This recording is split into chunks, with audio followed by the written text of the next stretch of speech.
Hi, my name is Antti Rantanen and I'm an expert in industrial artificial intelligence.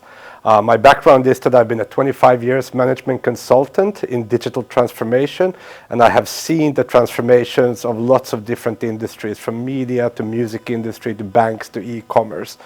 Industrial artificial intelligence is going to disrupt the manufacturing industry, and it differs from all this large language model based artificial intelligence in the sense that the technology is actually quite mature already, and the difficulty will be on how do we actually embed the intelligence into the core processes of a manufacturing company.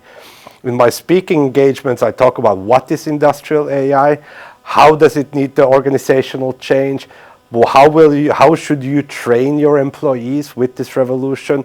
What are the project models of how to embed artificial intelligence into your core processes? And what are some of the ethical and security implications on this? Most people talk about artificial intelligence only in the large language model and the open AI, Microsoft Copilot, etc. context.